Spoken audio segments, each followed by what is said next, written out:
G'day Spurs fans, Paul Hotspur Hippie here, the only psychedelic soccer show on the internet. How are we all doing today? I'm just having a think about, I was just on a stream on United Spurs of America, America's #1 Spurs channel by miles, about, the state of play and things like that. It was a pretty good chat actually, I enjoyed it. And the thought crossed to my mind about what would persuade me or people that maybe the ownership. I don't really like talking about the ownership much because I get bored with it. But I'll just say a couple of things about it. What would persuade you that there's a change in outlook? There's a change in how the club is actually being run, and I think the general opinion. And I don't disagree with this, I agree with this as well, is that, we've got to back the manager. Like, we haven't backed managers before. If we back Ange, get the players he wants, then that's a sign. Totally correct. I think for me, and I don't think we're heading this way, and I'll go into reasons why in a second. But for me, I think the big litmus test would be if we don't finish in Champions League this year. If we don't finish in Champions League and Ange is still here next season, then that for me would actually be a very positive thing.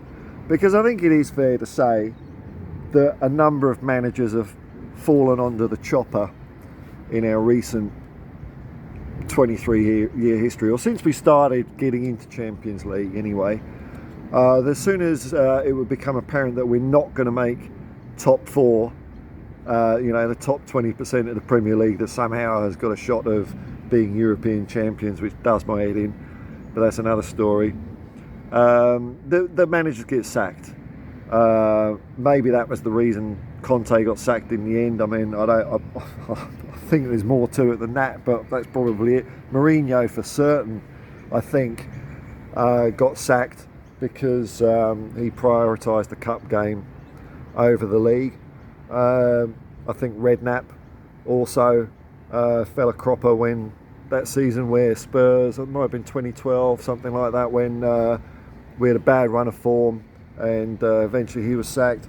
Pochettino, of course, was sacked when we weren't qualifying for Champions League. So it looked like to me that Tottenham had got to the stage of a YouTuber. And I'm not talking about football here at all. I'm talking about just general YouTube where, you might be doing a little bit of a channel and you start getting approached by companies saying, hey, we'll increase your revenue. We'll give you, 10 cents per 1,000 clicks or whatever if you advertise our either, dodgy mental health care, food that's shipped to you in plastic wrappers. What else do they do? Shave your balls. Buy a plot in Scotland and become a lord. I mean, there's so many of these. Gambling, any of these things. And what the problem with those things is, once you get used to this optional, I'll call it optional extra revenue, it's very hard to let it go. And I think that's kind of what happened to Tottenham. I think their eyes lit up with Champions League revenue, become reliant on it, and when it's in danger, it's like, oh shit, we've got to get this back. So if we don't get into Champions League, I don't see it as a bad thing. I see it as a test for the ownership of Tottenham. Will they still stick behind Ange? And if that, I like to think they will. I hope we don't find out, because I wouldn't mind a bit of European football next year. I just want to see Tottenham play 2 times every week. I want to see us play 70 matches every year. I'd love it. But I think we will get Champions League. We'll find out a bit more, of course, after the must-win clash. Must or what? What happens if we don't? It's not must, is it? Against Aston Villa on the weekend. That would be a big indicator of whether we're going to get in or not. But I had a quick look at the run-in of fixtures now, because Tottenham have got to play, I think it was Manchester City, Liverpool and Arsenal before the end of the season. But so do Aston Villa. So you know, that's a par thing, really. We've both got a mixture of hard and soft fixtures coming into the close of the season. If we beat Aston Villa, I think that puts us in the driving seat. If Aston Villa win, I'm still not convinced we're out of it. The reason I'm saying that is because if you look at this date, and I saw a comment say this, but I'm going to take it as correct.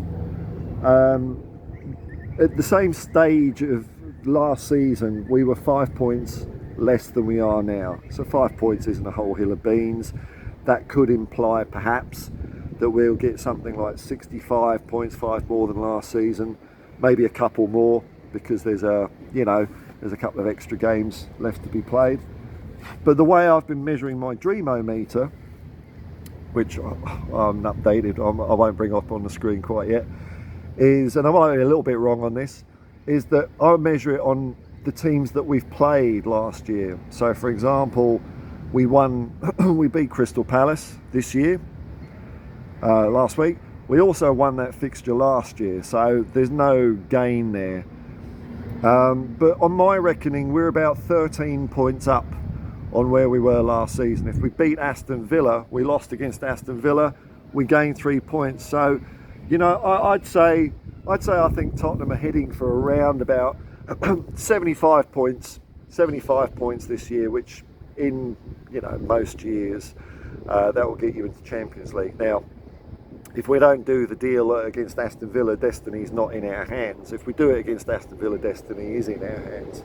It's whether Aston Villa can match that or improve upon it. But you know, I think a score of around about 75 points this year, that's kind of what I'm expecting, which is a massive turnaround on last year's 60 points. Incredible turnaround. It's 5 extra wins. You know, we lost 14 games last year. I think we've lost 6 this year so far.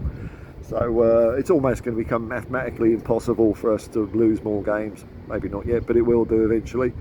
At least we're out of. We're not in the. We can't finish in the bottom 2 of the table. So relegation's nearly safe for another year. I think it's an incredible turnaround. It's also even an improvement on Conte's first half season, or 3 quarters of the season, where we finished on 71 points. So I think everything's positive in that stage.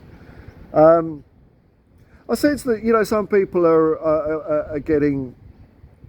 I don't know if downhearted's the right word. I don't want to put emotions in people's minds, or, you know, frustrated with our, you know, the last few games we've had, and people think that we haven't been playing well. I mean, I disagree with that. I think we've been playing all right, and I think we're you know, there's reasons for it, and we're getting back to it. And you know what? If people think that, I really don't have an issue with it at all. You know, you can't tell people how to feel, can you? And if people feel that things aren't right or a bit disappointing, then, you know, all I can say is I hope that next year that you'll have happy smiling faces when we're right up there for the league next year. I think so long as people are honest and open about how they feel about things, there's no issue, and not personal. I think it's all cool, isn't it? It's only football. It don't matter, even though it's the most important thing in the world.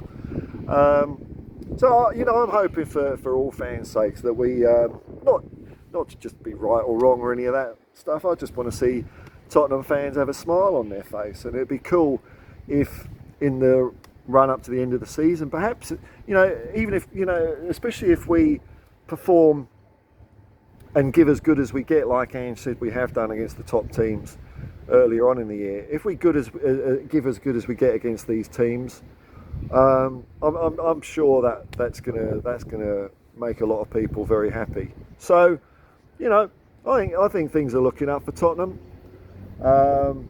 I think we're going to be there or thereabouts next year. A couple of signings, but like I said, if we don't get in the Champions League, hopefully, I hope the board doesn't do what they've been doing in recent years and get rid of him. You know, that for me will be a big change. But who knows what the future brings? All we know is Aston Villa on the weekend. The journey towards the end of the season starts here. the journey towards Champions League continues. Hopefully we'll do it, and because I think if we qualify for Champions League, I think we will make an absolute really good fist of it next year. I don't like qualifying for Champions League when we're not competitive, and that was really the case last year. It was appalling. But if you've got a shout at progressing deep into it, I'm all for it. And I think under Ange Postecoglou, I think we've got a real good shot at doing that next year. So I think for him and for the team and for the fans, I think it would be a good thing to get in, and we'll get to see more top champagne quality football from Tottenham Hotspur. Anyway, folks, till next time, peace and love, man. Peace and love, and come on, you Spurs.